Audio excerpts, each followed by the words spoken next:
मार्गशीर्ष शुक्ल पक्ष मोक्षदा एकादशी। कथा गोकुल नगर में वैखानस नाम का एक राजा राज्य करता था। उसके राज्य में चारों वेदों के ज्ञाता ब्राह्मण रहते थे। एक समय रात्रि को राजा ने स्वप्न में अपने पिता को नरक में पड़े देखा।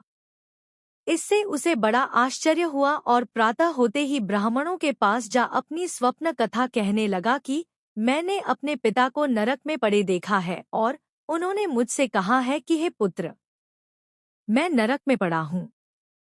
यहाँ से तुम किसी प्रकार मेरी मुक्ति करो। जब से उनके ये वचन मैंने सुने हैं, मेरा मन बड़ा अशांत है। मुझे इस राज्य, धन, पुत्र, स्त्री, हाथी, घोड़ आदि में कुछ भी सुख प्रतीत नहीं होता। अब मैं क्या करूं, कहाँ जाऊं? इस दुख के कारण मेरा सारा शरीर जल रहा है। अब आप कृपा करके कोई तप, दान, व्रत आदि ऐसा उपाय बताइए जिससे मेरे पिता की मुक्ति हो जाए। उस पुत्र का जीवन व्यर्थ है जो अपने माता पिता का उद्धार न कर सके। राजा के ऐसे वचन सुनकर ब्राह्मण कहने लगे, हे राजन, यहाँ समीप ही भूत भविष्य वर्तमान के ज्ञाता पर्वत ऋषि का आश्रम है। आपके प्रश्नों का उत्तर वे भली भांति दे सकते हैं। ऐसा सुनकर राजा मुनि के आश्रम पर गए। उसी जगह चारों वेदों के ज्ञाता, साक्षात ब्रह्मा के समान पर्वत ऋषि बैठे थे। राजा ने वहां जाकर उनको साष्टांग प्रणाम किया। पर्वत मुनि ने राजा से कुशल क्षेम पूछी। तब राजा ने कहा, है देवर्षि, आपकी कृपा से मेरे राज्य में सब कुशल है, परंतु मेरे मन में अत्यंत अशांति रहती है। उसका कुछ उपाय बताएं। ऐसा सुनकर पर्वत मुनि ने एक क्षण के लिए अपने नेत्र बंद किए और भूत भविष्य को विचारने लगे।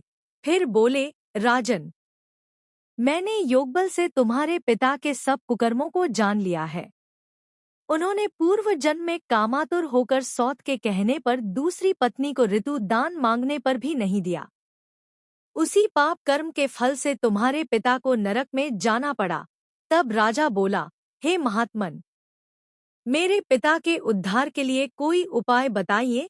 पर्वत मुनि बोले, राजन, आप मार्गशीर्ष शुक्ल एकादशी को व्रत करें और उस व्रत के पुण्य को अपने पिता को संकल्प कर दें।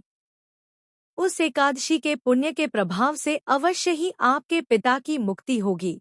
मुनि के वचनों को सुनकर राजा अपने महल में आया और कुटुंब सहित इस मोक्षदा एकादशी का व्रत किया।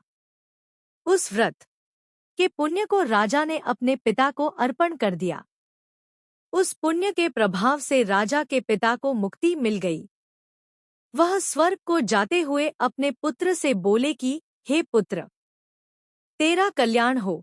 मार्गशीर्ष मास के शुक्ल पक्ष की इस मोक्षदा एकादशी का जो व्रत करते हैं, उनके समस्त पाप नष्ट हो जाते हैं और अंत में स्वर्ग लोक को पाते हैं। इस व्रत से बढ़कर मोक्ष देने वाला और कोई व्रत नहीं है।